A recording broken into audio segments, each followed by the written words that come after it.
Chers compatriotes, l'année 2009 tire à sa fin et l'année nouvelle s'annonce.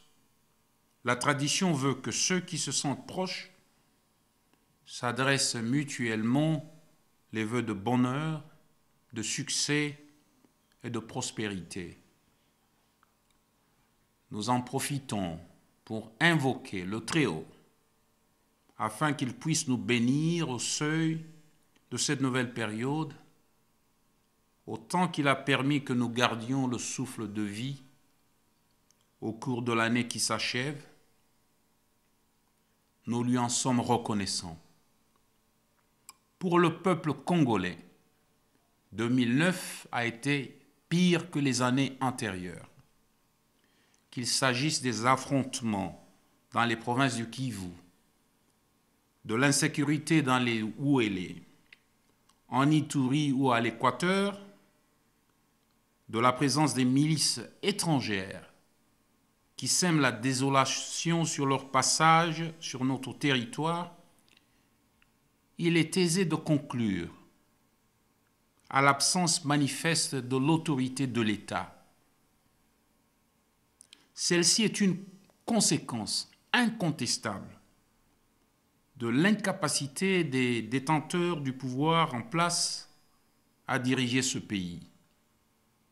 Cette incapacité est également manifeste dans la gestion économique ou sociale, dans la conception d'une vision claire et anticipative des événements, mais aussi dans la gestion de nos relations bilatérales ou celles d'avec nos voisins immédiats. Dans les centres urbains, comme dans le nord et le nord-est du pays, l'insécurité est totale. Les journalistes, les religieux, les militants de la société civile, les membres des partis politiques sont assassinés sans sommation par les hommes en armes. Aucune enquête n'a pu à ce jour élucider aucun d'entre eux. Sur le plan social, le pouvoir d'achat des populations est quasi nul. Le taux de chômage a grimpé de façon vertigineuse à 85%. La monnaie n'a fait que dévaluer et les maladies autrefois éradiquées ont refait surface dans un contexte où il n'y a aucune possibilité de se faire soigner dignement. Bref, les populations congolaises vivent dans un état de pauvreté indicible et appréhendent l'avenir. Il est important de noter que l'histoire de notre pays et celle de notre peuple a été et est encore marquée par le principe ignominieux et anachronique du règne du pouvoir du plus fort, une minorité nationale d'élites égoïstes et de leurs alliés sur le plus faible. Sur le citoyen, longtemps exploité et aujourd'hui dépouillé de toute dignité humaine, appauvri au-delà du raisonnable et assujetti à un état d'esclavage moderne ignoble. Il n'y a pas de minutes et d'heures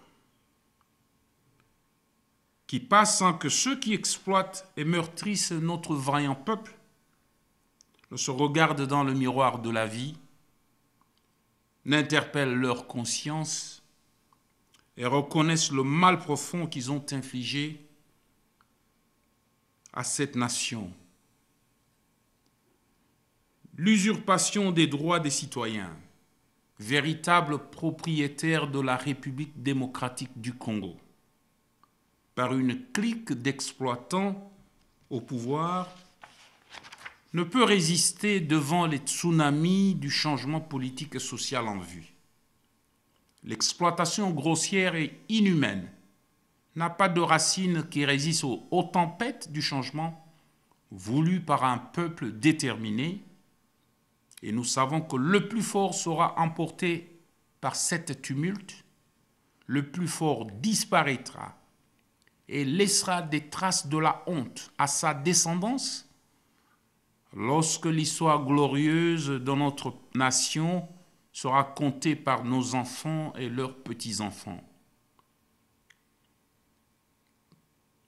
Que vous viviez sous ces conditions exécrables, restez ferme, déterminé à vivre, quelles que soient les conditions, car vous êtes les témoins privilégiés d'une tragédie nationale qui continue à s'amplifier devant les yeux désabusés du monde entier.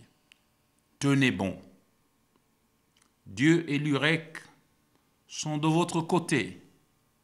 Et le nouveau Congo est pour très bientôt. Nous sommes Congo. Nous ne sommes pas une constellation d'ethnies et de tribus. Nous invitons le peuple congolais, en cette fin d'année 2009, et en ce début 2010, de noter cette insouciance et ce manque de compassion des gouvernants vis-à-vis du peuple, sachant qu'ils vont encore promettre en 2010 tant de réalisations, mais que rien ne sera fait, tant la volonté de vider les caisses de l'État reste imparable et l'impunité consacrée. Nous encourageons le peuple congolais à rester solidaire, à aborder la nouvelle année avec plus de détermination et d'engagement pour provoquer le changement qui s'impose. En cette fin d'année, nos pensées vont vers toutes ces femmes et filles victimes des viols, mutilations diverses et de toutes sortes d'humiliations. Nous ne pouvons nous empêcher de penser aussi à tous ces innombrables morts qui, pour la plupart, disparaissent dans des conditions atroces, parfois sans assistance ni sépulture digne. Nos vœux pour cette nouvelle année s'adressent particulièrement à ceux qui ont fui leur maison en abandonnant leurs terres, leurs biens et leurs membres de famille, à ces malades sans soins ni médicaments, condamnés à mourir et qui ne peuvent s'offrir le luxe d'aller se faire soigner à l'étranger, à ces soldats qui sont au front sans solde, à ces policiers sans équipement qui veillent des nuits entières pour la sécurité des citoyens, à ces enseignants, aux infirmiers, aux médecins qui, malgré les conditions de travail très difficiles, continuent à soulager, à passer leur connaissance à une nouvelle génération de Congolais. Au nom de tous les membres de l'UREC et de ma famille, et à mon propre nom, nous formulons nos vœux de solidarité, de courage, de bonne santé et d'espoir pour la nouvelle année 2010. Que le Dieu de nos ancêtres vous protège. Sachez que l'UREC reste déterminé dans cette marche en avant et reste solidaire avec vous pour rendre au Congo ce qui lui appartient. Prendre en main le destin de la République démocratique du Congo et assurer un meilleur avenir à ses enfants. Que vive l'UREC, que vive la République démocratique du Congo.